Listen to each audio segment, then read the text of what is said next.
It's Spaz. Yeah. Who's the cutest mascot of them all?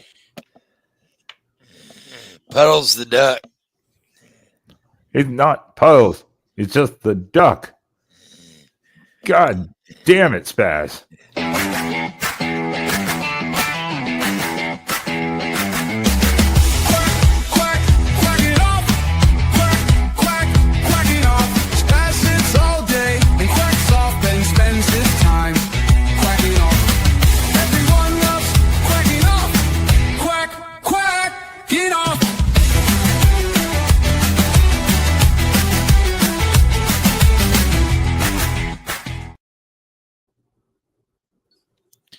Oh, Hey, hi. we're back.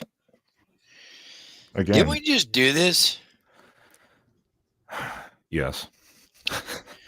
They're all starting to run together now with Well, this is the good thing. We only have one more. big This is it. games. And then one more post game, and then we're done until bowl season and the follow ups during it. But hey, welcome in, everyone. Welcome into the Quacking Off Live show here for the Husky preview. Thank you for all for being here. Hit that thumbs up real fast for us if you can. It doesn't hurt you at all. It doesn't sacrifice your soul for nothing, but it helps the show out a lot. And consider subscribing. Good to see everyone in here. Glenn, we got you over here chilling out. We got Dragon Classy. Hello, Dragon. Nice to see you tonight. We should be having Lars from Lockdown Huskies in. X has been being a bastard the last couple days with messages. No one's getting their messages apparently, so they did confirm earlier, and they're running a little late, but they should be on. Thank God. So, Oh, by the way, this may not be the last one. well, it's not going to be the last one, but we get a little bit of a break, maybe. We may not. Oh, you're killing me over here. Yeah. If Michigan pulls the upset, Oh we're no! playing Yeah, next week. yeah. We're playing in Indy next week. No, Again. isn't it Vegas? No, it's in Indy this year. Is it Indy still? Okay. Next year, I think it goes to Vegas. Okay, that was just media day. Yeah. That's what that was. Okay. Fuck us. Throw the game this year. Just take a knee every down. Ohio State just needs to not fuck around. No fucking around this time. Aren't they only like 7.5 point favorites? Yeah, and let me look here. Well, for us, it's even worse. Let me double check this. Ohio State, Michigan. They are 9.5 point. 9.5 point favorites. I knew it was something like that, but yeah. Not a big spread. Oh, yeah. Thursday.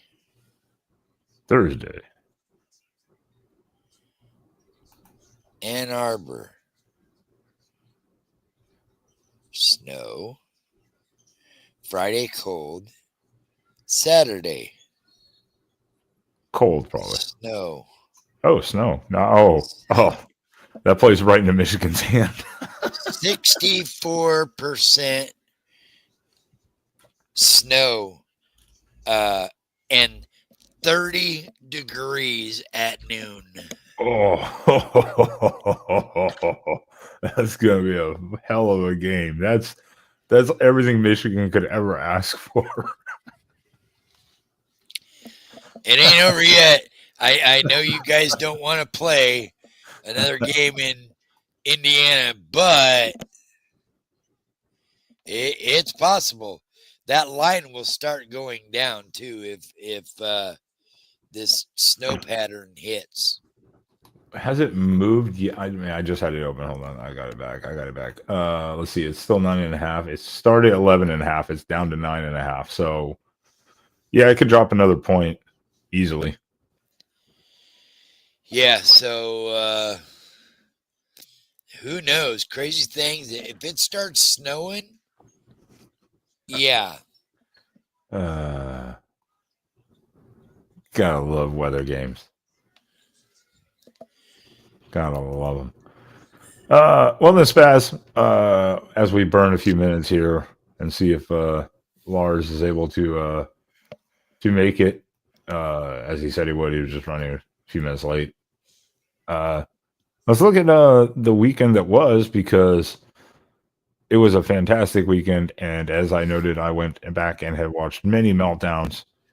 So please, let's relive the glory of what was, 20 years ago for the USC Trojans and their mind and how they process their team and what they should be, but don't realize that they're not that anymore. Did you take clips? Did I take clips? No, I didn't take clips. Oh, well then, God damn it. Reggie Bush, Matt Leinart, those guys aren't walking through them doors. They're not walking onto that field. And they didn't. And I don't know who that guy was. That's the assistant. USC. That's the assistant athletic director. The one that was on there going, yeah. That apparently that's the assistant athletic director. I had the same question, and I saw it multiple times. Like, who the hell is this guy? And everyone's like, dude, that's the assistant AD. And I'm like, that buffoon is on the field talking smack across the field to Oregon before the game, looking like an absolute fucking idiot. No wonder USC is garbage. Yeah. I'd be embarrassed. I'd resign if I was that guy.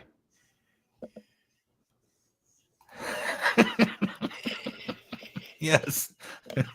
Yes.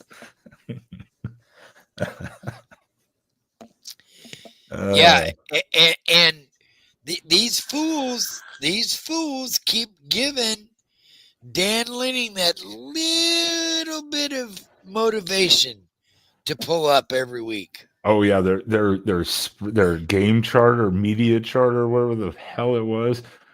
I have it pulled up. I actually did not read through it because I didn't really feel like I needed to. But let me see here. Let's deep dive in this together, shall we? Shall we? All right. Why not? Seems like a good time to do it. I'm gonna have to zoom in on this thing. Yeah, Dan had highlighted a bunch of different things.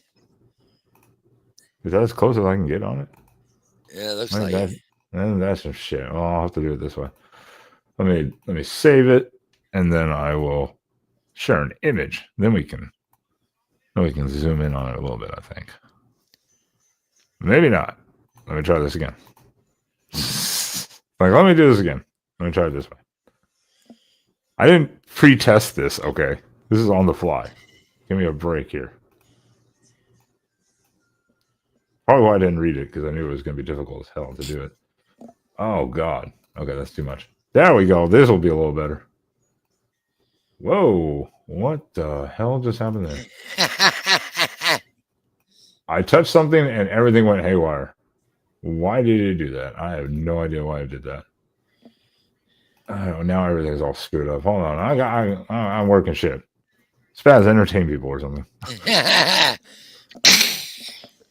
Ben has crashed the system. Fucking crashing out. That's what's happening right now. All right, now I think we got it. I think now we got it. We got it. If it works correctly. Oh wait, no, not that. Share screen. That's how I do it now. What the hell is it? There we go. Volume. There we go. Duck hunting season. So stupid.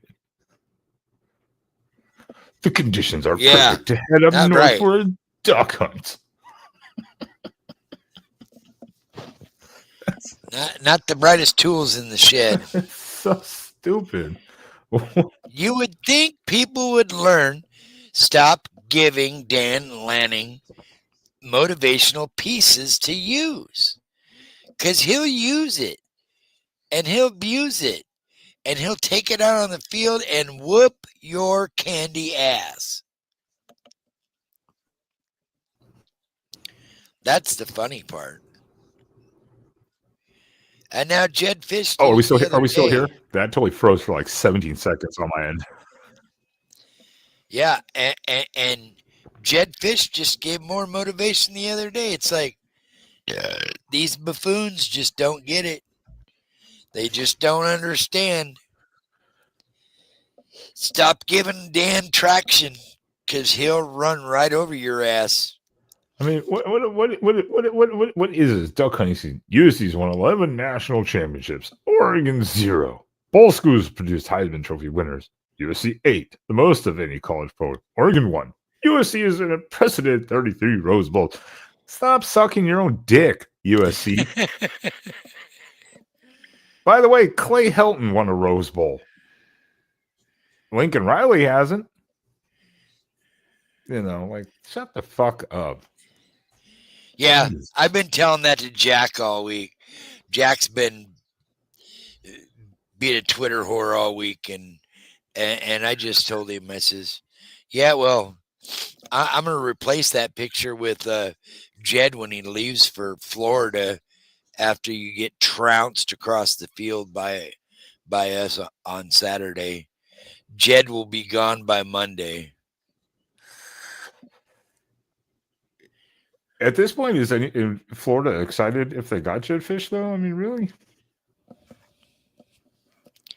Well, they ain't getting Lane Kiffin. Yeah, well, that's a whole different thing. This weekend, this Sunday show will be fun.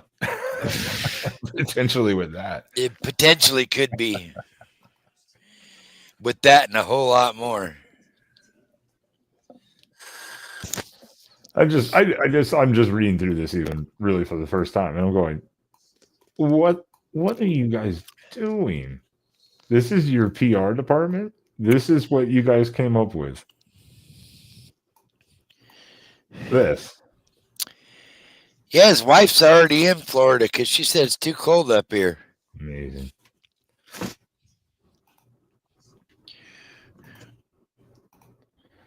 But yeah, the USC game. Not a pretty game. Not a pretty game by any means, but at the end of the day, effective. Got the job done with all the backups. A lot of things to clean up. Oh yeah. Shout out to Mountain View's Fox Crater, who came in and played a majority of the game for Alex Harkey at right tackle to help seal the line. Just a spot on true freshman put in a spot and he performed. Well, and as well as Pickard again. Pickard came. Charlie came right in, did really well. I was complimenting him in the Podcast of Champions show earlier with Ryan Abraham. I was complimenting him, going, for all of his issues before, he's fixed his bad snaps. That was kind of his thing before, was like his snaps were always kind of inconsistent. And this last game, he did a great job coming off the bench. Fantastic job. And if you watch during the Ducks versus them, Poncho probably could have came back in because he was hopped up on the sideline, he batting Charlie in the back of the head, telling him "I love you, man," and he probably could have played. But Charlie was doing such a good job that they didn't need him to go back in there and risk further damaging himself. Well, and that's good to see because Picard. I always say it. I think I say it both ways. He can come back next year, I believe. I'm pretty sure he can next year. I'm not sure. I know he was part of senior day, so.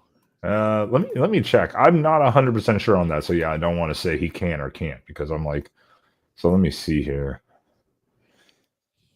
I know he's been there at least a couple of years. Obviously, he's been there because he came in with Knicks also. So that's why I was like, I'm not sure if he is or not. He's at least a senior. if not a redshirt senior. Yeah, I think you are correct on that. I'm trying to see here. Oh, okay. It's just that's why it's just in their O line. They don't discriminate. Yeah, he's a senior. Charlie is a senior. Now, Doesn't say whether he redshirt, but has, yeah, it doesn't say redshirt or anything. It just says senior. So yeah, so who's behind? Who's behind Pickard? well, we do. Yeah, I think we had a freshman. Maybe he's a redshirt now, redshirt freshman. I don't remember his name though. That'll be interesting because we know Poncho's gone after this year. He'll be gone. He's gonna leave. I would definitely. I mean, well, Poncho's only a junior, isn't he? Yeah, but he's probably gone. I would think he's a good third to fourth round, solid third, fourth round pick. Yeah. I would say he would definitely be gone. Why is it only 6.5? I don't know. The line on this Washington game is a little weird. I guess they're taking the rivalry thing, kind of like the Ohio State Michigan. Why it's kind of low. They take the rivalry. 9.5 is not bad. No, Oh, I think it's Zaire Addison. Is it? Yeah, I think Zaire Addison. Oh, okay. It says O-line freshman. Okay, that's probably who it was. I was like, it's a freshman or a redshirt freshman. I couldn't remember, so I could see them maybe looking for a 1-year transfer center, or it could be Bryce Bolton as well. So we could be looking for a transfer center, 1 year, plug and play. Yeah, guy, potentially because both are freshmen. Zaire Addison's a freshman. Bolton is he's a sophomore. He's a little undersized. He's 6'2", but he's 300 pounds though. Zaire is 6'5", 315. Now that's a boy.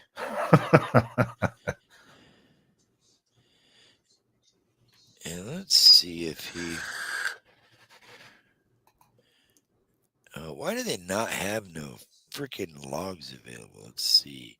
I don't know. I wish they wouldn't say just O line. I wish they would actually put like center, but I guess it's because they can kind of flip flop to different positions. That's why they just put O line. I guess that's just why they do that. I don't know. I hate the way they do that. But yeah, no, USC, look, at the end of the day, it was a huge win. It was a great win. It put USC in their place. Oregon is the top dog on the West Coast. Let's just leave it at that. USC, you were USC 20 years ago. Shut the fuck up. You're nothing now. You're Oregon's bitch now. Yeah.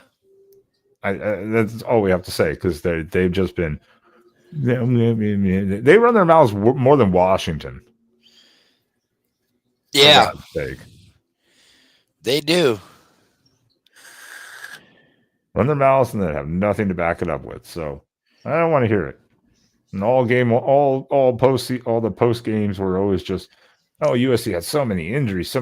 Like at least a couple of them did point out. I was like, Oregon was missing like half of their O-line too. So at least a few of them acknowledged it. And half their receivers. Does anybody know what happened to the USC radio guy? I didn't find it. Somebody was talking about it on Twitter earlier too. Oh, I know the ones they said they got in a fight or whatever, an argument or whatever. I didn't look that hard for it, but I didn't find it. Apparently, it's USC's actual radio.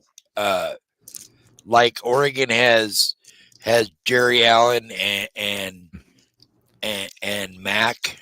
Yeah, like it's like their Trojan radio. Yeah. Or whatever. Apparently, they got in a fight on the post game. It was at the post game, or it was at the end of the actual game, or something like that. It was in the post game. It was in the post game. Oh god. Yeah, I didn't look that hard for it. I remember them talking about that. Someone brought that up in the chat, and I was like, "That's funny."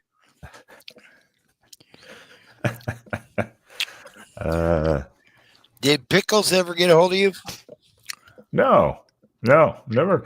This is part of our problem too for people in the chat is that we were again we should have Lars Hansen from Locked On Huskies coming on here shortly. He was running late, but he said he'd pop on as soon as he got home and stuff and got settled in. But for some reason, Twitter X has been having a huge issue with messages because I messaged both of them, the Locked On Huskies account after I got word from them, and Lars directly yesterday. They both just saw them today for some reason. And then I didn't see it for 6 hours later. I refreshed again multiple times, and all of a sudden it came up 6 hours later. I was like, oh shit. So some X or Twitter are like having some sort of messaging malfunction going on or something. I don't know what the deal is. So welcome to Elon Musk life. I don't know what it is. It's been the last like 3 or 4 days since they changed something with the messaging. I don't know. Yeah. You shut your mouth, Adam. You shut your mouth. Adam's going to have a mysterious injury. Rutgers Stadium's going to mysteriously implode. Just like the state of Jersey. Adam's going to get on his flight to go home to Atlanta, and he's going to get this mysterious call that says that he's smuggling drugs onto his plane. O-Duck has left him for Spaz, officially moved to the Northwest.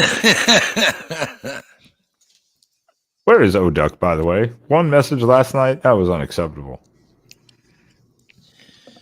Yeah. Unacceptable. Unacceptable. Adam, this is a family-friendly show. Oh, they let you see the cockpit, huh? Yeah. Family-friendly show, Adam.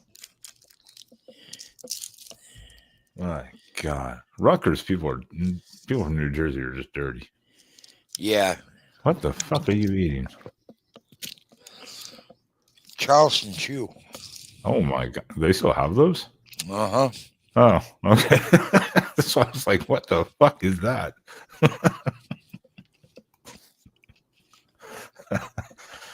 I don't think I've seen a Charleston Chew in multiple years. I guess they just don't have them down here in Texas. Well, they still carry them at my Minute Mart. Did you just snort? Mm-mm. No.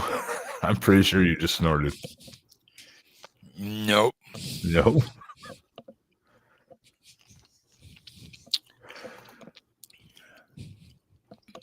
Eat a whatchamacallit. I still got one of those in my drawer. You still have one? All right. Mrs. Spaz needs to take the candy away.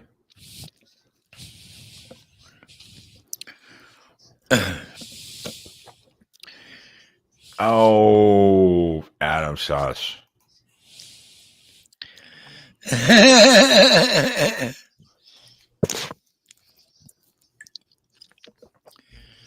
Everyone I've seen is at least all agrees, hey, the officiating was overkill in that game on both sides. Like overall overkill. Someone said it the best way. I'm trying to think of who said it. Oh shit. Now I'm trying to think of what announcer it was. It was like they were talking about the SEC, how the SEC like they throw flags like crazy. And they were saying how the Big Ten doesn't seem to do it. And then they were watching that game. They're like, wow, that felt like an SEC refereed game. Just nonstop flag every play. Yeah. It's like, good God, let them play. And now watching some of the PIs, I can agree with a couple of them.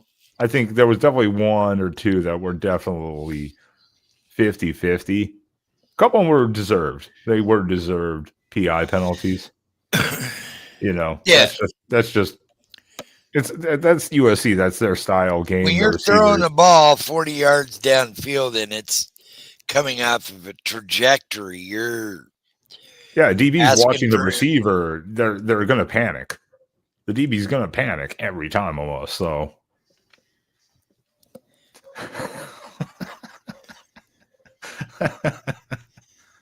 Tony. No, didn't most of the Pac-12 refs go to like the Big 12? I think most of them ended up in the Big 12 and ACC because of Cal and Stanford. I think most of them ended up over there. I'm sure there was a couple of Pac-12 refs that stayed and moved to the Big 10. I think most of them went to the Big 12 and ACC, though. Because I see him once in a while on the field. I'm like, oh, I remember that guy.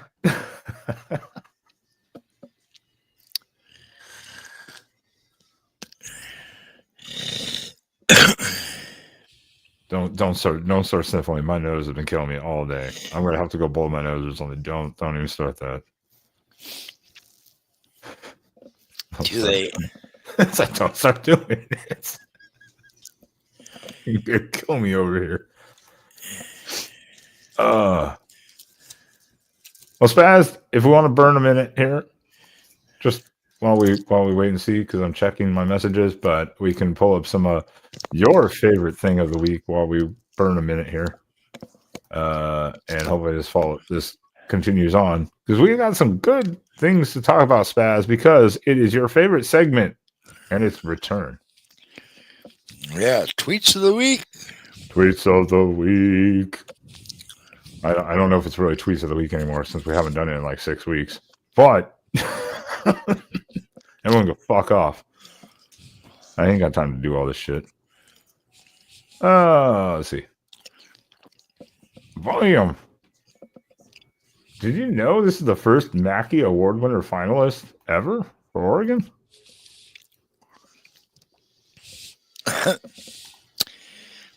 Yeah. I'm kind of surprised David Paulson, like, for instance, wasn't a Mackey Award finalist. Oh, Duck, you're always my favorite segment. Oh.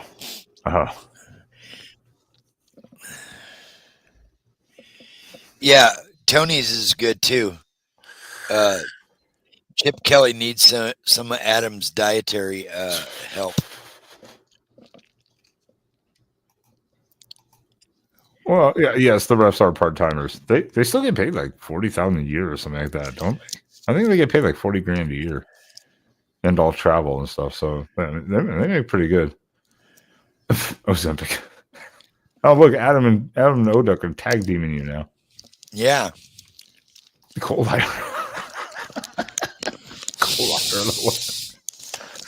don't think he even played enough to be a finalist.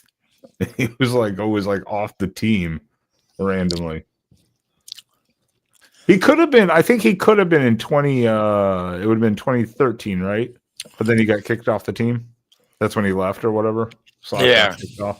I think in 2013 he could have been a Mackey Award finalist, but yeah, I'm surprised David Paulson wasn't one, because David Paulson in 2010 was just outstanding. But yeah, interesting to see this is our first Mackey Award finalist. I know.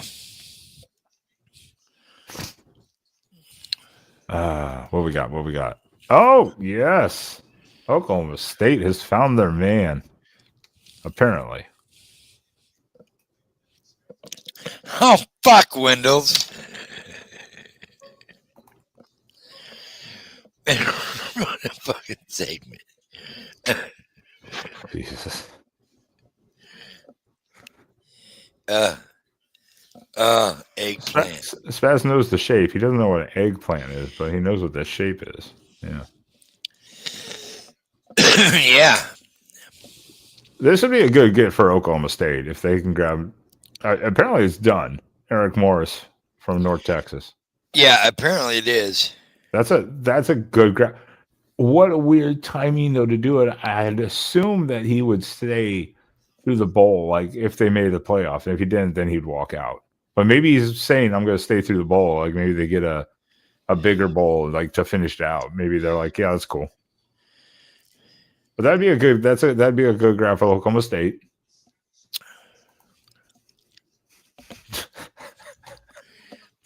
What is happening tonight?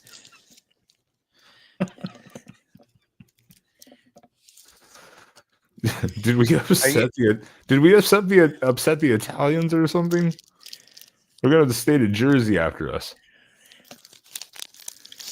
That's scary.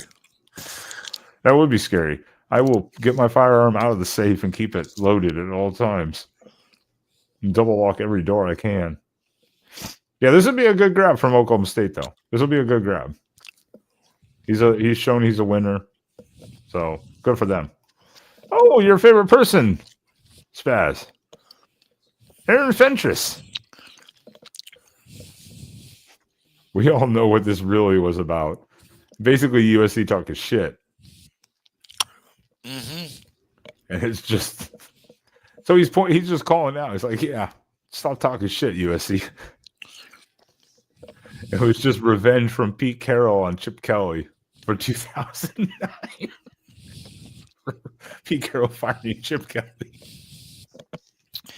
Yeah, watch this. Here you go, Chip. Yeah. I mean, at least Aaron's calling it. He's like, we all know what this is really about. Just revenge from Pete Carroll. So stupid. I have not said anything bad about Italians. You brought up Italians. I just said Jersey is a garbage heap. That's all I said. Had nothing. Sorry, I didn't think it was that bad, Tony. My bad. Man, I gotta behave. they're both pretty bad.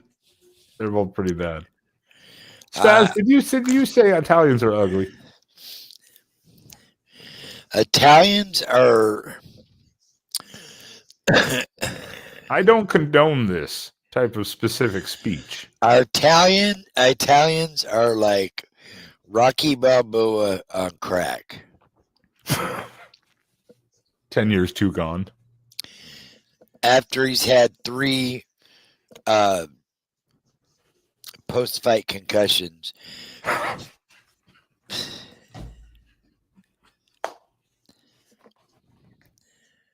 We're so blocked. We're so banned. We're canceled.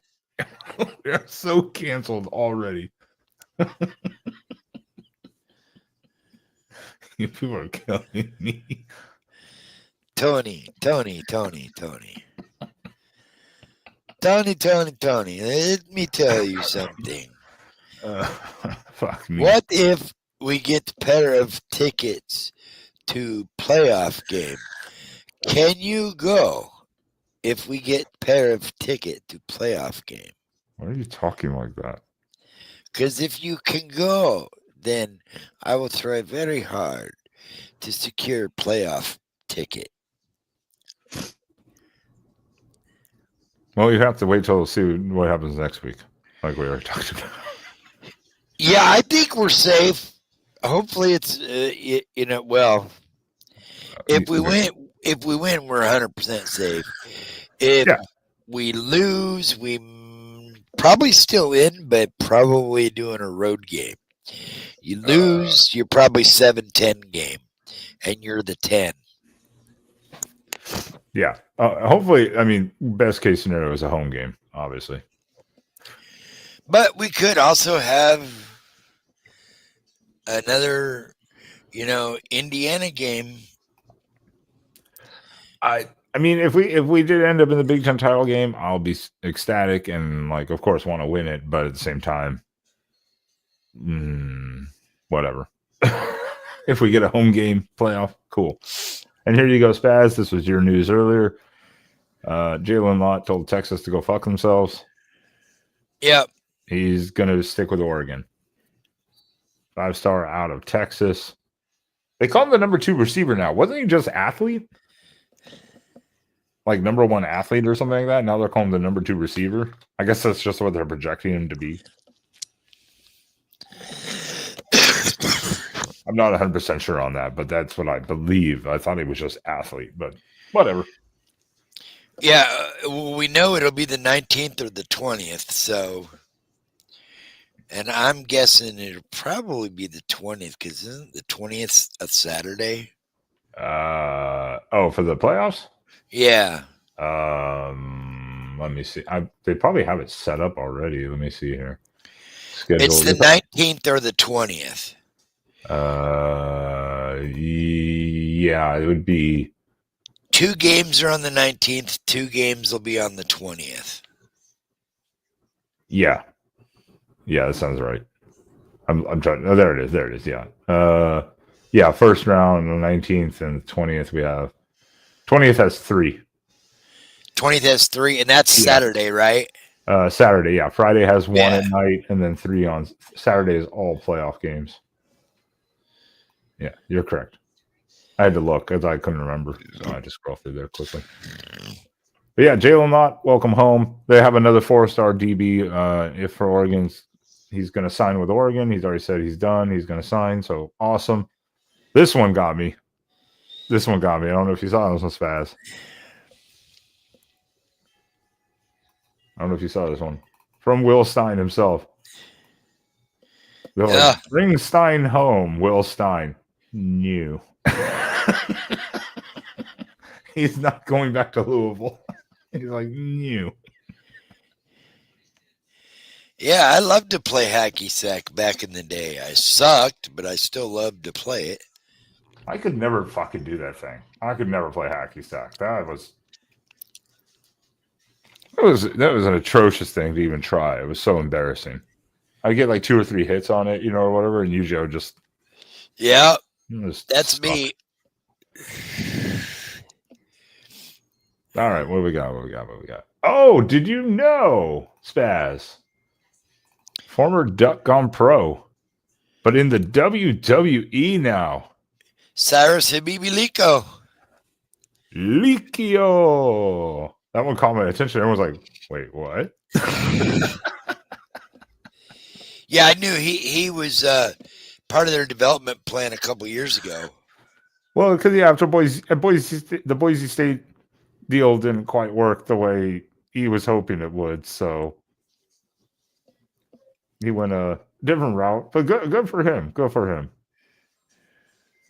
Once a duck, always a duck, and I never wanted to see anything. Always wish the best for him. So that was really good. Best of luck to him in that, and apparently he is flipping 10 to 15 homes in California a year.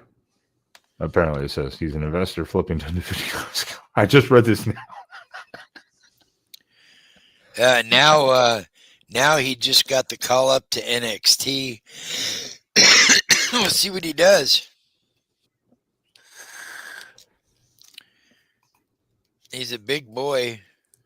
Yeah, he had a future. He was just in a deep running back room for a while, and then he just kind of was like, yeah, I'm going to go to Boise State. So, who knows? We'll see. But best of luck to him. Once a duck, always a duck. And that's your tweets of the week. Like it, love it, don't. I don't give a shit. You're here watching my segments. Yeah. The fuck is Lars? Yeah, well. We're just going to roll into this preview then. If Lars he ran into Harry. Oh, no. That'd be scary at night. Harry's just like crouched out in the bush outside of his apartment or house. Well, that's what happens when you come out upside down and get bounced on your head like a baby boy. Am I missing these comments? When do these comments happen? Am I just missing them? I'm not paying attention, or what is happening? All right. You Italians, you calm yourself down over there, okay? All right, Spaz. Let's roll into this. We've tried to waste enough time here.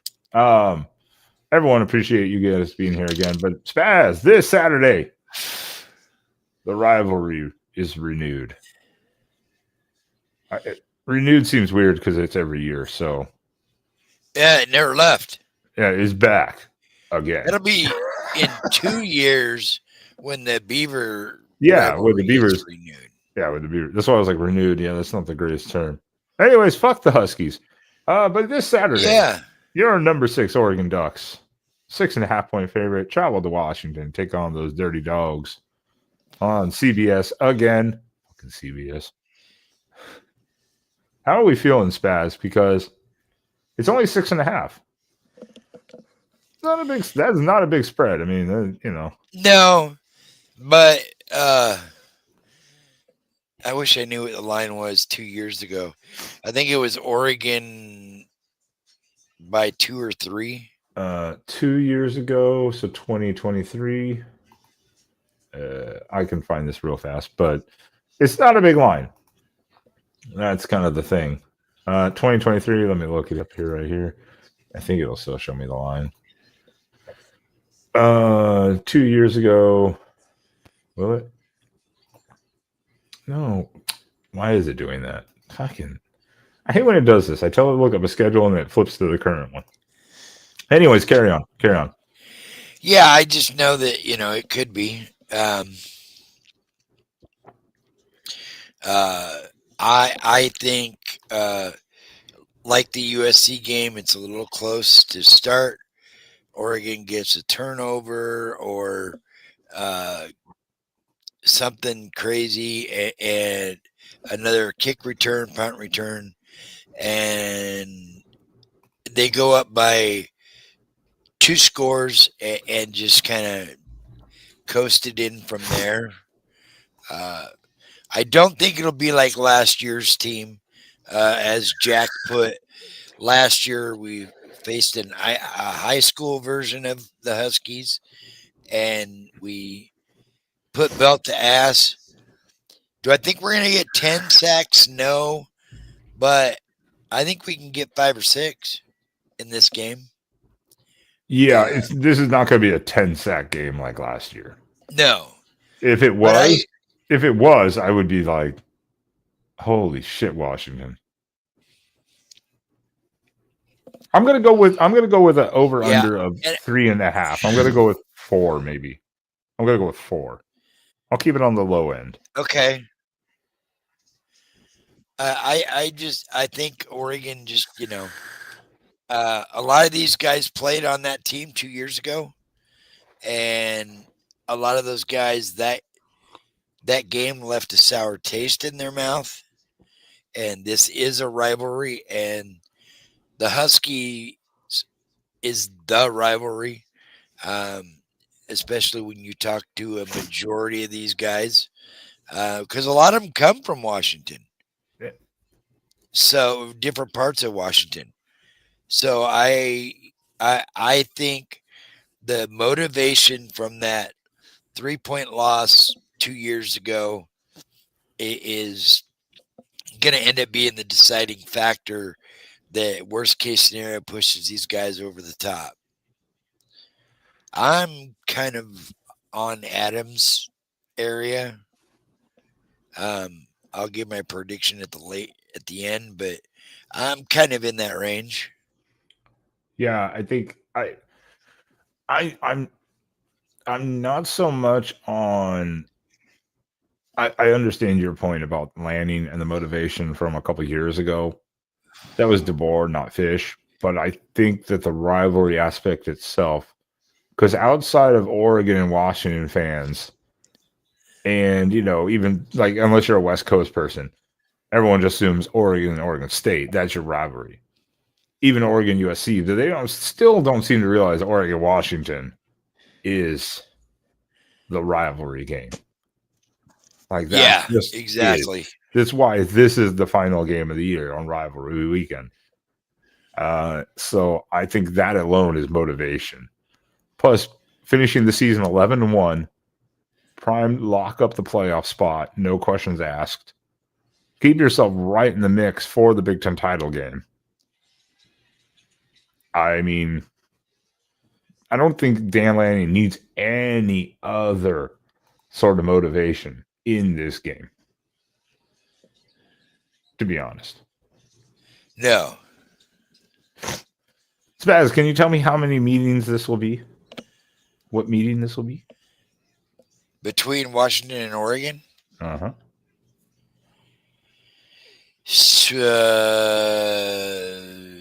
Probably in the 60s.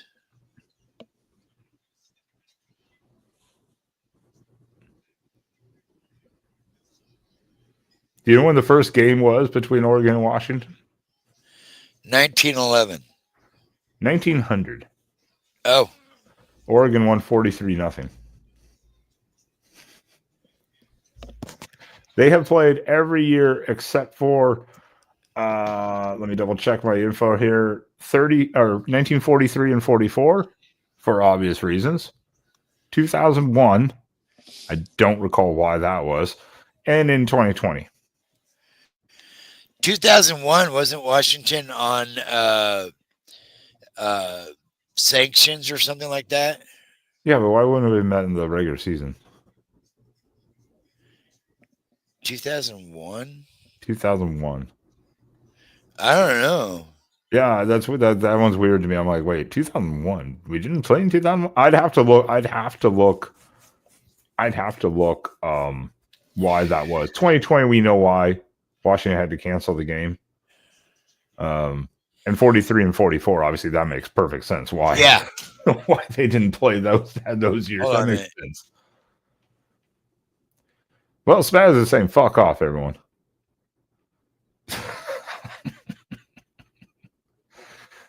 Yeah, 118th meeting this year between Oregon and Washington.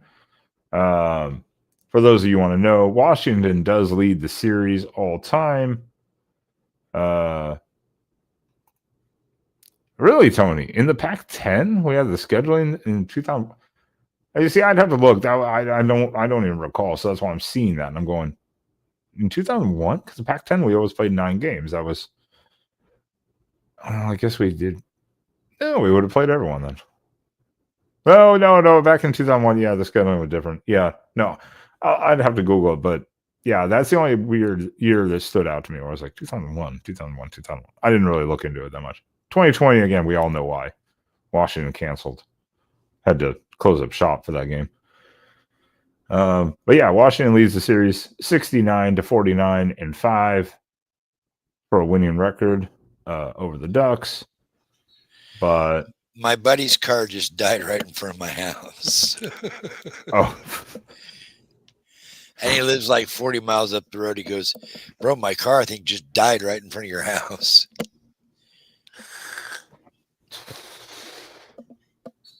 What a shame. See what? Just turn off your lights and be like, oh man, I'm not home. That's unfortunate.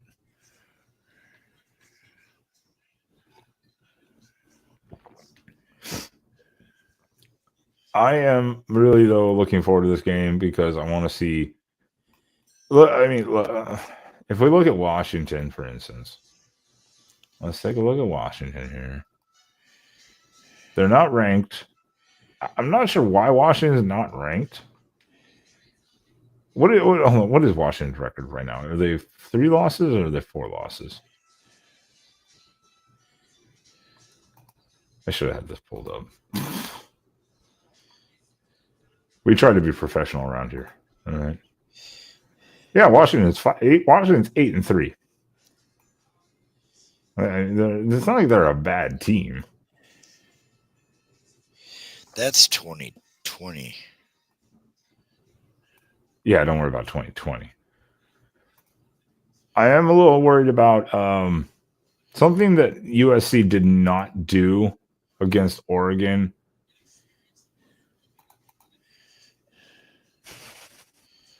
Yes, Glenn. Yeah, that's true. The Wisconsin loss really kind of damaged Washington. In all fairness, you are 100% correct there. That loss was woof.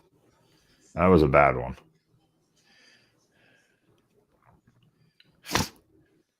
There is something I will give credit to Washington for, and something I'm a little nervous about. Outside that, we saw our pass defense break down, but that's USC. That's going to happen. That's kind of what we expected.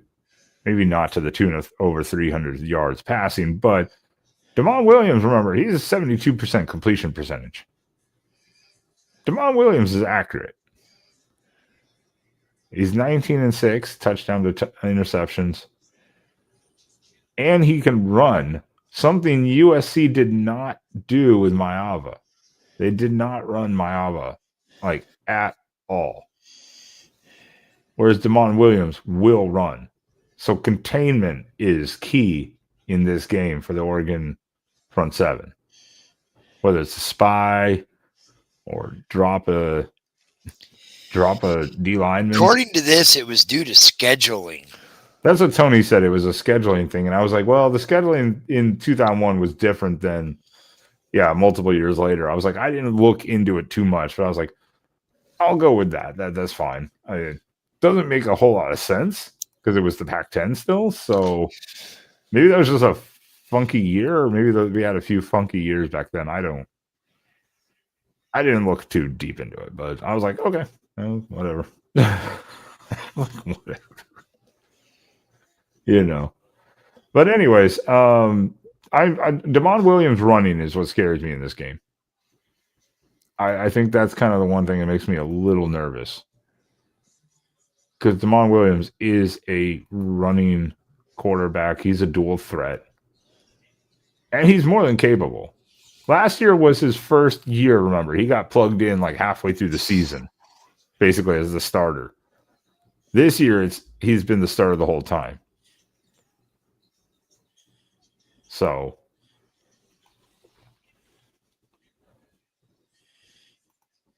yeah. I don't know. I don't know if USC's game plan for Maava was not to have him run, or they just didn't see areas that he could. Maybe because they weren't doing any run themselves anyway, so they didn't want to even bother. I don't know. But I know Damon Williams will be running. He will be running the ball. And that kind of worries me a little bit. We have not faced really... What's the most mobile quarterback we faced this year? Mendoza, maybe? No. I would say Mendoza. I would say it would definitely be. I would think, Mendoza is definitely up there in the top two. The Minnesota quarterback gave us a few fits. Yeah. Okay. I can go along with that. Oklahoma State, no, because that was the backup quarterback. But he still run. He could still run, but he didn't really have a shot. Montana State tried, but they weren't up to par. Drew Aller, I guess. Yeah. That's I guess true. Aller maybe. Let me do a comparison here. Yeah, let me do a comparison here. So let's see if we do team stats in that game. Aller had at Penn State. Aller had 42 yards on 9 carries. Indiana had 6 for 31 for Mendoza. So I'd say it's Aller. Yeah. I was like, I'll go with Aller. You kind of forget about him since he got injured and he's out for the season. But so actually, they've done pretty good. He is, though, slow. He is pretty slow, but he's effective when he runs. That's kind of the big thing. He may be slow, but he was a big guy and he's effective when he runs. So I'd say it was definitely Aller. It's probably the most mobile quarterback that we face. So, yeah. But Damon Williams is more than capable. Right now, Williams has on the season, what does he have on the season rushing? He has 568 yards and 6 touchdowns rushing. Pineapple Haze or something like that.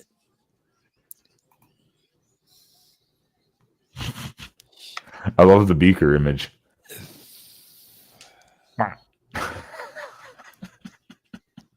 Quack. I was trying to do the beaker like I can't even do it. It's terrible. Now, Damon Williams is an effective runner. I mean, he almost does as much as Jonah Coleman. They're a 1-2 punch kind of team there. they've got a three-headed monster with Williams. You got Coleman, and then Muhammad, and then Williams, all over 400, 500, 600 yards respectively. You're going to have to look out for some of these dual sets. I will be honest, I'm not the biggest Washington game watcher, but yeah, it's going to be one of those games. The fuck.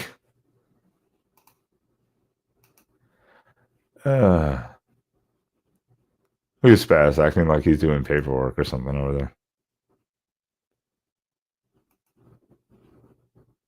He's like, yeah.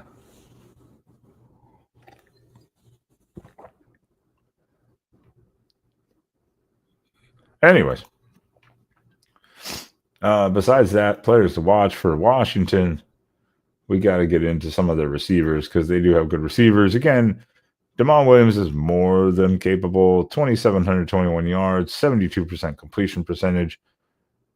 And he's got some good receivers. Let's just put it that way. Oregon's not the only one that has good receivers. Denzel Boston, 14 yards average per catch. Roebuck, 13.5 average per catch. Then you got even Coleman out of the backfield for running back, 11.6 per catch on average. Their tight end, DeGroff. I probably mispronounced that. Also 11.3 per catch. Vines Bright, 10.3 per catch.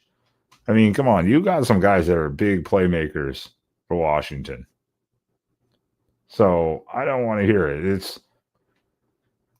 They've lost 3 games, some of the close ones, but I guess you could say for Washington, maybe inconsistent, I guess, is the best way to put it.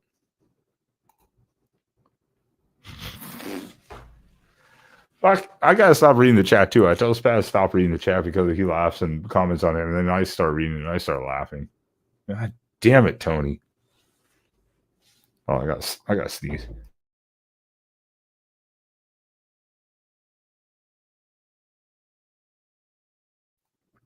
Oh, that was so good. Oh, shit. At least I muted. Ooh. I'm blowing my own eardrums in my monitor and my headphones. Oh. Ooh. Okay, that's better.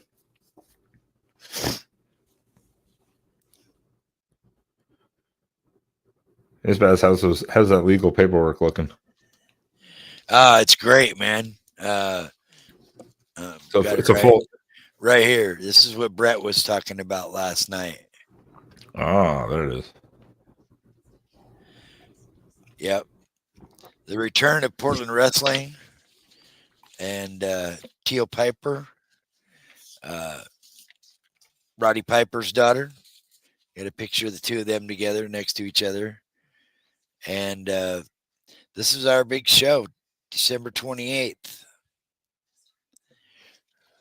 There you go. It is real, apparently. I may need to comp a couple of tickets, just like 1 or 2.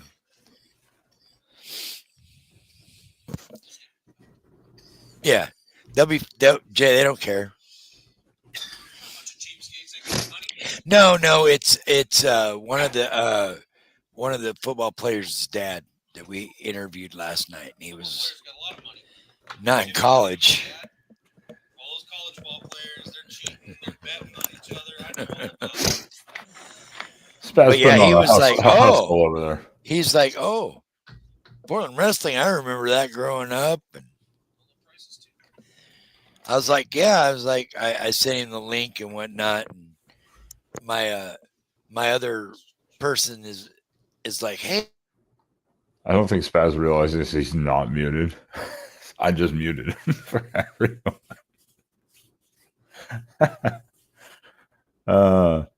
Anyone, what's your thoughts on the Washington game, though? I think we've kind of given up on Locked On Huskies coming, unfortunately. It's been an hour now already, somehow. I don't even know how it's been an hour already, but I don't think Lars is going to make it, unfortunately. Something must have come up, but... No. Any comments in the chat, Tony and everyone, what you guys think the game is going to be like? Because it's a rivalry game. We know what can happen in these games. Some of the dumbest things can look at the USC game, for instance. How many times have you seen both field goal kickers miss a field goal back to back, basically off the uprights? You know, shit like that.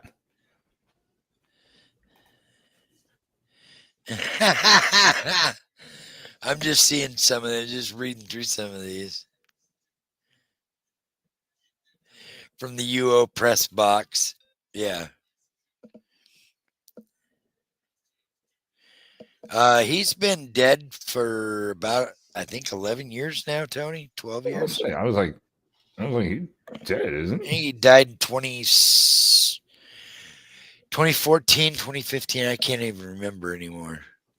I was like, I'm pretty sure he's been dead for a while. Couldn't remember how long. I might have said like 7 years, but I was like, he's been dead. Yeah. Oh yeah. Yeah. They'll leave, unless I believe I saw it posted probably earlier by Tony. Unless they get if shit gets leaked and Jedfish is leaving and the players find out, they might just give up on him. Yeah. I mean, they the Beavers said the same thing a couple years ago when Jonathan Smith was leaving. They all like knew he was out, and they just kind of like whatever. They folded. Yeah. During the game, they just kind of gave up, especially the second half. They just kind of like screw it. I don't know if Fish is going anywhere, to be honest. I don't think he's done enough. I mean, he has won eight games this year already, though, so maybe that's enough. Kind of like with Arizona trajectory, every year better improvement. Maybe that's enough. I'm not sure still, but I mean, obviously we know he would take Florida in a heartbeat. We know this. That's not news or anything. The it's just a dangerous game because it's at Husky Stadium. At least it's not a night game. Yeah. That could be good. But Oregon has too much on the line. What Washington's doing is playing spoiler. That's what Washington wants to do. They want to put Oregon at risk. Even losing this game by, say, a field goal doesn't put Oregon out of the playoff, but it puts them on the kind of the bubble watch a little bit to be like, are they going to actually get in? But a win here solidifies a playoff spot no matter what. Even if they sit at home the next weekend during championship week, they're still in the playoff. Committee got them at 6 right now. If they lose, they probably drop to 8 or 9. Maybe even 10. Let's just say 10 for the hell of it. Well, and then you're not playing the next week in your conference championship. So that's what probably eventually drops you to 10. But if you win, like I said, if you win, and let's say you win like convincingly, like you did with USC, it's 42-21 or something like that. You win by 2 or 3 scores. That's going to give you another boost. And you're probably going to end up 4-5. I would say you'd be at least a solid 5 because you're not going to punish the teams above you like Indiana or Ohio State for losing their conference title game to like number 1 versus number 2. You're not going to punish the one team much. So I would think Oregon would be solid 5 or 6 in the final standing after championship week. They'd be a solid 5 or 6 if they're 11-1. Yeah, that guarantees you a home playoff game. And I like the 6-11 potential. Right now, the potential is Miami gets the 11 seed. That'd be so fucking and glorious. That's if they beat Pitt this week. They got to get by Pitt still. I'm about to say. But I if was they like, do, and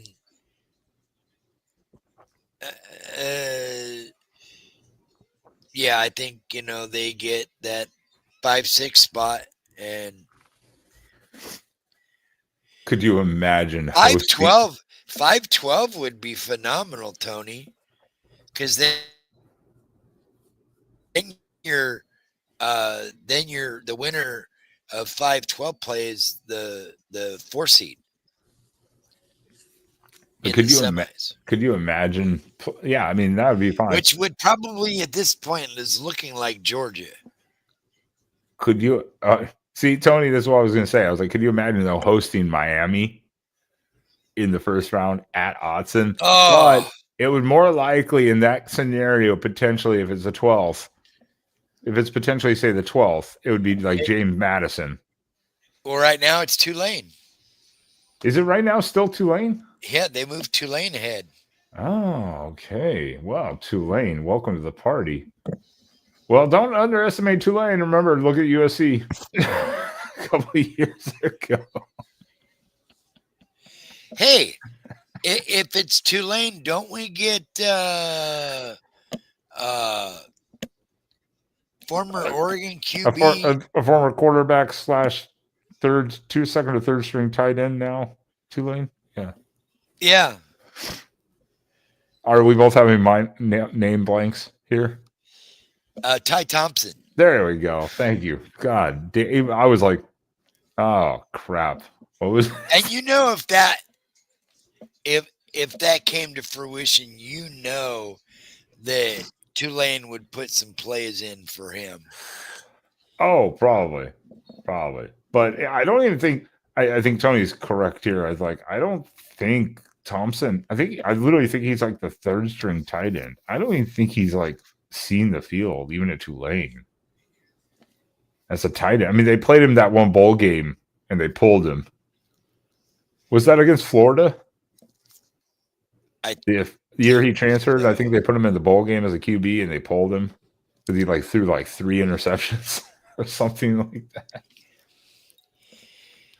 Give me 5-12 and give me Georgia locked in at the 4 seed and give me Dan Lanning versus Kirby Smart, the rematch in the Fiesta Bowl the following week in the semifinals. This is the one thing why I love college football so much is that no matter what, people like last year, everyone's like the playoffs are going to ruin the thrill of the sport, because now you can lose a game or something. But now look where we are. You have 2 undefeateds in the Big Ten. Then you've got us at 11-1. Then you've got Michigan not far behind. And one loss on the other side could still put you in a whole different position and trajectory into the certain playoff position. Now that they fixed the seeding anyways, because last year we got fucked. But, there's still drama no matter what. So. Well, they said tonight at this point it's Miami, so we'll see. I mean, should technically go to either Virginia or SMU, but I have a feeling the committee is going to put Miami in. I just have a feeling that nice Florida money and that half empty that half empty stadium. That Cuban nose candy goes a long way.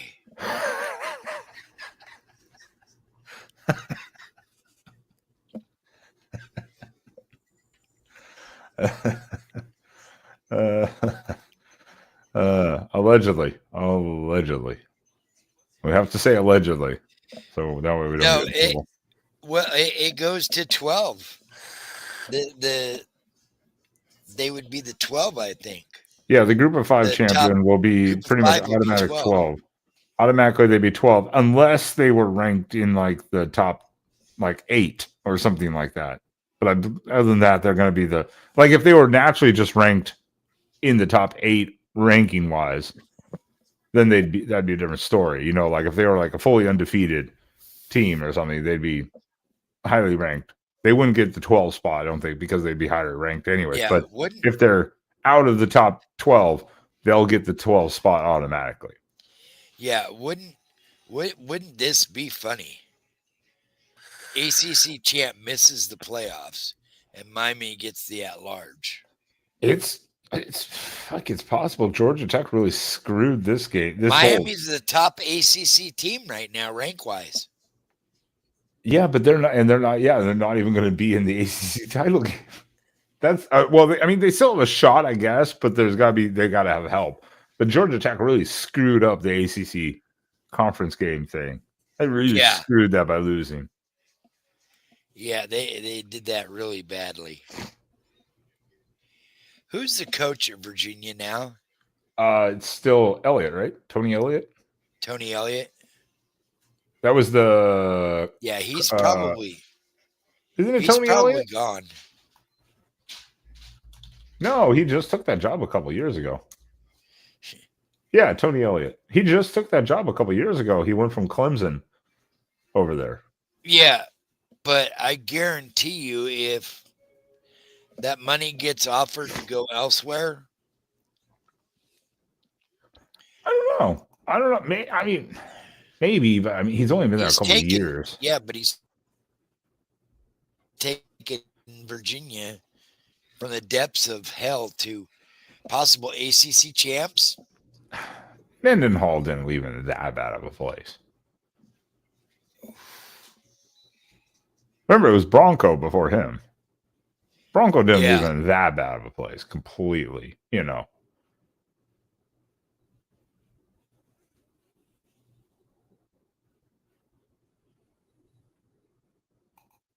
No, Tony. If Duke wins the conference, they're in.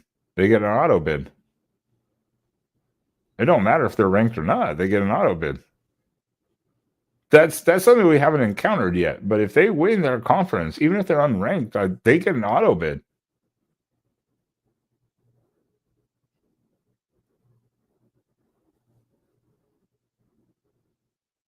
That's kind of the wild thing. Is it doesn't matter if they're ranked. If they're not even ranked, they could be 27th. They'll still get an auto bid,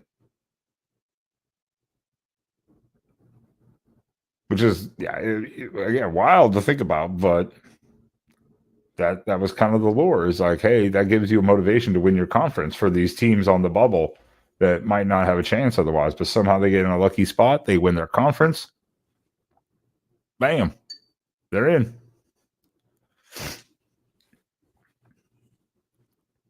Hey, it's a motivation. It motivates the team, you know. I mean, so you don't have to like it, but that's just part of the deal. You know, would I put an 8-4 Duke in the playoffs? No, but if they win the ACC, they're in. Yeah, They're in. 5 highest ranked conference, highest ranked. What's that? Yeah. Spaz doesn't eat salads, Mrs. Spaz. He's not a fucking rabbit. Tell her you're not a rabbit. You want steak. Tell that woman you want steak. Yeah, well. At least a burger steak. Ground beef, at least. Make it look like steak. You know, it's I just ate 2 tacos earlier. Dorito Locos tacos. See, we did our Thanksgiving dinner earlier. So I baked a little 6-pound turkey and made stuffing and sausage, gravy, carrots, and I got to put away the leftovers. I went overkill. Oh, by the way, everyone, I always forget to say it. Happy Thanksgiving week, though, to everyone here, too. Can you do that one more time? There we go. Now I can clip it. Perfect. Happy Thanksgiving from Spaz. Oh, and by the way, so why did the band invite the turkey to the band? Why? Because he carries his own set of drumsticks.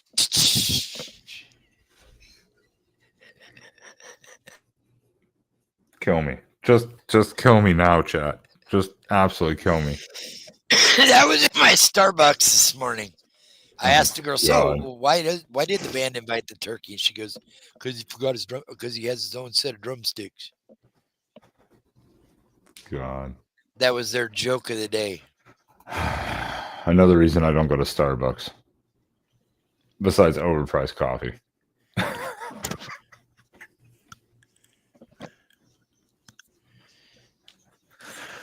It's terrible. As much I love you, Michigan, but as much as I love you, please don't win Saturday. Yeah, please take a knee on that fourth down at the end with 3 seconds left instead of kicking a field goal to win. Take a knee. I don't want to play another game. We don't need to. We've already won the Big Ten in the first year. We're already in contention, heavy in contention for the second year in a row. We don't need another. Go get beat up. Yeah, we don't need another. Go let Ohio State throw Jeremiah Smith out there and get more beat up. Yeah, we don't need it. We already have a Big Ten title trophy. It's fine. Next year we'll get a Big Ten title trophy again, maybe, or something like that. But this year, let's focus on the let's focus on getting a postseason playoffs, couple of postseason wins. That'd be nice. At least as long as we get a trophy of some sort. Gotta get some trophy out of this year. The home playoff game is great, but you don't get a trophy. So then you gotta go win one more at least to get something. I tell you, the other interesting one is they didn't talk about it much, but I have seen a couple people saying there is a possibility with where they're at now. If they beat A&M on Friday, Texas could get that at large bid at number 11. I think the whole thing of this is obviously this is all projections and assumptions. I think what we're going to have to find out is how the scores play out. Like if they win, but they win big, that would help their situation. If they won by like 2 points or something like that, it would be like, okay. It's like 20-22 or something like that. You'd be like, whatever.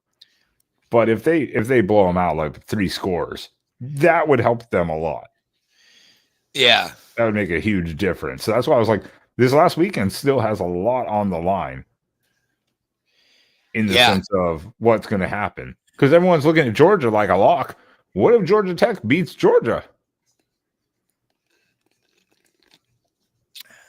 And then Georgia goes to the SEC title game and loses. Then they have 3 losses. Yeah, then they'd probably be out. Even though they were the SEC runner-up. At that point, they would have 3 losses. So it's like, that's why I was like, this week still has a lot of volatility in the sense of the final outcome of the season. Is that style points matter. Is that Georgia Tech game in Athens or no? It's at Georgia Tech. It's in Atlanta. Ooh. Not like that's far, from Athens. But boy, this is I would just love it if somehow Texas made it and they got paired against Oregon, because then my boys would be coming out and I'd be guaranteed some nice seats. My Texas boys would be coming out and I'd be guaranteed some nice spots. Spaz is just being selfish. That's all it is, people. He don't give a fuck That's about right. the playoff. He's just being like, I get some sweet seats. Yeah, let's go. Yeah.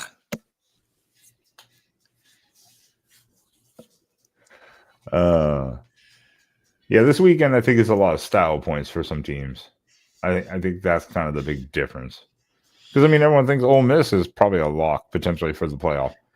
What if they lose to Mississippi State? I mean, again, they only beat Washington State at home by 4. They'd be a road team. Does Ole Miss only have 1 loss, or is it 2? Yes, 1. 1. Okay, so that would be their They're second. 10-1 right now, and that would be a loss to a 5, just then 6-6 Mississippi State team. It wouldn't be good for them. Yeah, and then you take the 4-point win at home over Washington State into context too. It doesn't look good, Will that happen? Probably not. But I'm saying style points, If the rumors are true, and Lane is leaving, and it leaks before Friday, Ole Miss could lay an egg. Yeah. Yeah. Again, it's, you don't know. That's what I'm saying. That's why I was like, we don't know what's going to happen. And that's the great part about college football still. Because there's so many things that are happening. Like Clint is happy probably tonight. Also, I didn't put that up on our tweets of the week. Oregon State is signed apparently their new coach. Where did you see that? Apparently Brent Vigent, the Montana State guy, is apparently going to be taking the Oregon State job, allegedly. Well, the last thing I saw was they got turned down by a major coach. Well, maybe that's the last thing. I don't know. I've been seeing it all over the place, which it kind of makes some sense, in a way, because Montana, Oregon State, same region. But, as far as I've understood, they've been in talks. So I wouldn't be surprised. No one's talking to Wilcox. Everyone, get that name out of your mouth. If I was Wilcox, I'd go sit on my money too. Cal still owes him like $10.9 million.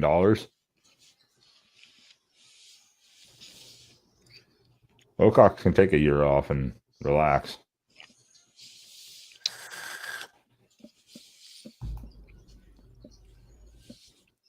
Well, there's no huge names that would take Oregon State. With all due respect to the Beavers, there's no huge names. But someone like Brent Vigent from Montana State would jump from the FCS to take that. And I think that would be a good spot for him. Regionally, I think that would be a good spot.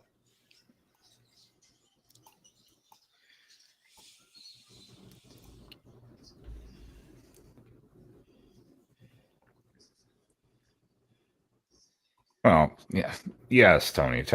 But he already has millions of dollars. So an extra $10 million to sit on your ass and do nothing, Yeah, there's nothing. Well, I'm not saying it's official. I'm saying they've been in talks. But we already knew that he'd probably be coming up this year. After last year's success in the FCS and this year's success in the FCS, he's going to be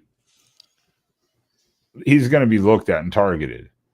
North Dakota State's coach apparently turned down everyone's offer to talk to anyone and re-signed with North Dakota State for 5 or 8 more years, something like that. I don't remember. It was 2030 or 33.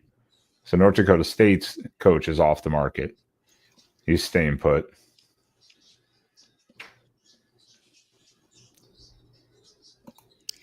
Two days ago, Oregon State and Montana State bit Brent Vigent close to finalizing a long-term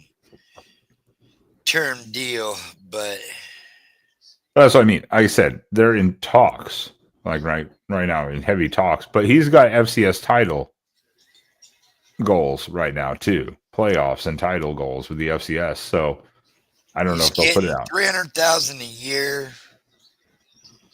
His buyout's $450,000. Oregon State can afford that. Yeah, that's nothing. Oregon State can write a check today. There you go.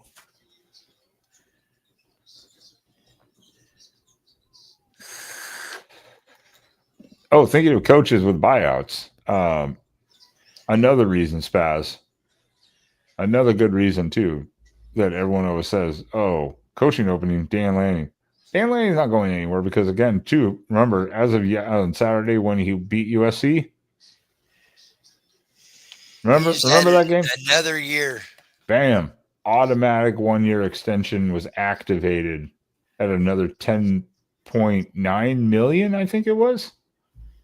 I think it was 10.9 million or something like that worth that year. But it was an automatic 1-year extension activated for another 10-win season. So his buyout just went up.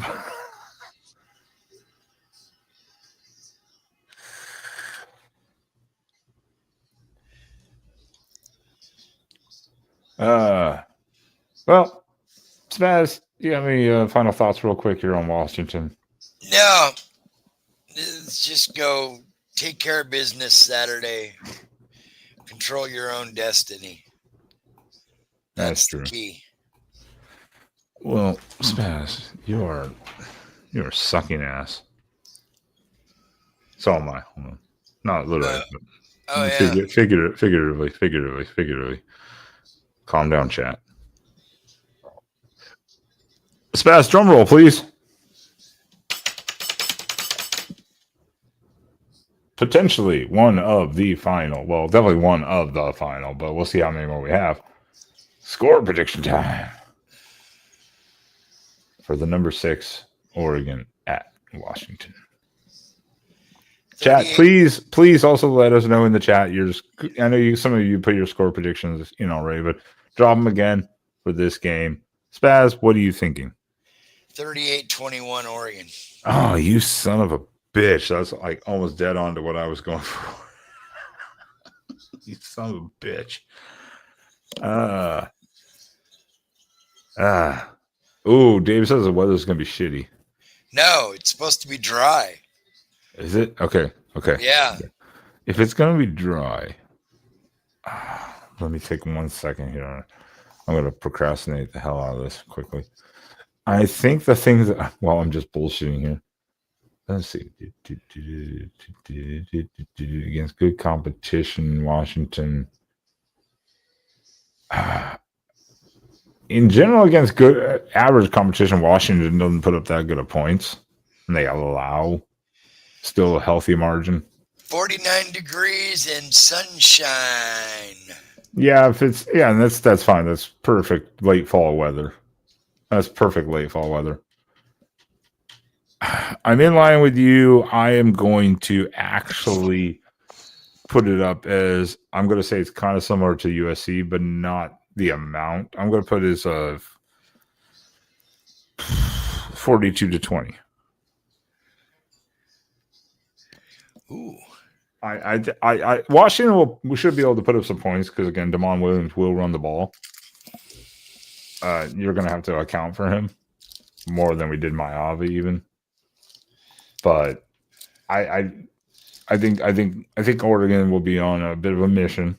I don't think Lanning's going to let up. 42 is nothing crazy. Could they put up more than that? Yeah, I think so. But will they? I don't know. But I mean, they give 19 to Rutgers, 20 to Maryland, 24 to Washington State, 21 to Colorado State, for fuck's sake. But then they have held teams to 10, 13 in the loss to Wisconsin, then 13 Purdue, and 14 UCLA. But that's Purdue and UCLA. UCLA, after their little bump this season, has fallen off a cliff. They had that 3-game really good stretch. And then been shit, Sorry, Tony.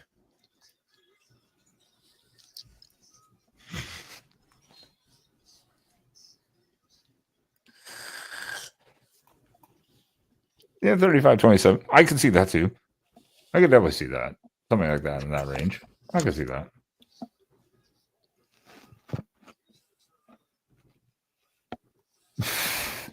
It rains O-Ducks. Yeah. Wah, wah, wah, wah. All right. As Spaz, I guess we'll be back on Saturday for the post game after I get off work and watch a highlight tape of the game Yeah, we'll deal with that in because backstage. it's on CBS again. Fucking We'll Big talk Ten. backstage. Oh, now you're being professional. Now you're being professional, sir. All right, everyone. Appreciate you guys being here. We will see you on the post game this Saturday following the game. Some point it will get scheduled, as well as on Sunday night for the After Dark show. Appreciate everyone being here, and never a better time than this week, especially Spaz, because it's never a bad day to Fuck the Huskies. fucking Washington. Redhead step